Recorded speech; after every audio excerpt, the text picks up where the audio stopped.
আসছি। তো বাড়িতে আমার মায়ের মন্দির আছে, আর আমি খুব রসিক মানুষ। ছোটোবেলার মানে আনন্দ ফুর্তি করতে পারিনি, সাধনা নিয়ে ব্যস্ত ছিলাম। আমি মা কালীর 10 মহাবিদ্যা সাধনা সিদ্ধি লাভ করেছিলাম। সেখানে ছিল মা কালী, মা তারা, মা ত্রিপুর সুন্দরী, মা ভুবনেশ্বরী, মা ভৈরবী মাতা, মাতা ছিন্নমাস্তা, মাতা ধূমাবতী, মাতা বগলামুখী, মাতা মাতঙ্গী, মাতা কমলেশ্বরী। এই 10 মহাবিদ্যায় যখন আমি আবির্ভাব পাই কামাখ্যা থেকে, আমি দেশে ফিরে আসি। তারপর থেকে আমি দেশে মন্দির করি বাড়িতে।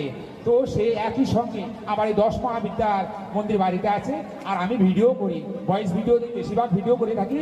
তো আপনাদের মনোরঞ্জিত ভিডিও করার জন্য আমি চেষ্টা করি, কারণ আমি ছোটোবেলা থেকে মানে শখ করতে পারিনি, সাধনা নিয়ে ব্যস্ত ছিলাম। তো এখনকার এই জীবনটা আমি খুব আনন্দ উপলক্ষ ভোগ করতে চাই, আর আমি যে কোনো জায়গায় কিছু একটা দান করতে চাই।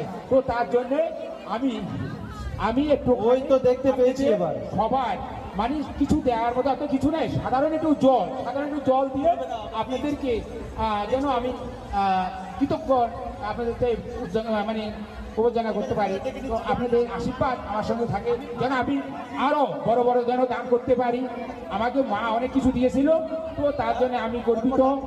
এখন সকলকে নিয়ে আমি আগাতে চাই।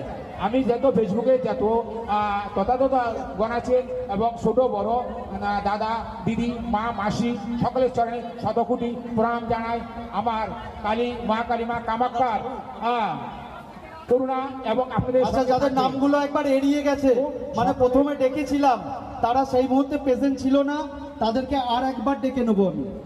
যারা প্রথমে প্রেজেন্ট ছিল না তাদেরকে আর একবার ডেকে নেব। ঝুমা দাস নবদ্বীপ, চুমকি বিশ্বাস নবদ্বীপ, লক্ষ্মী দেবনাথ শ্রীরামপুর, শিল্পী ভৌমিক তেলিনীপাড়া, সুরমিতা হালদার নবদ্বীপ,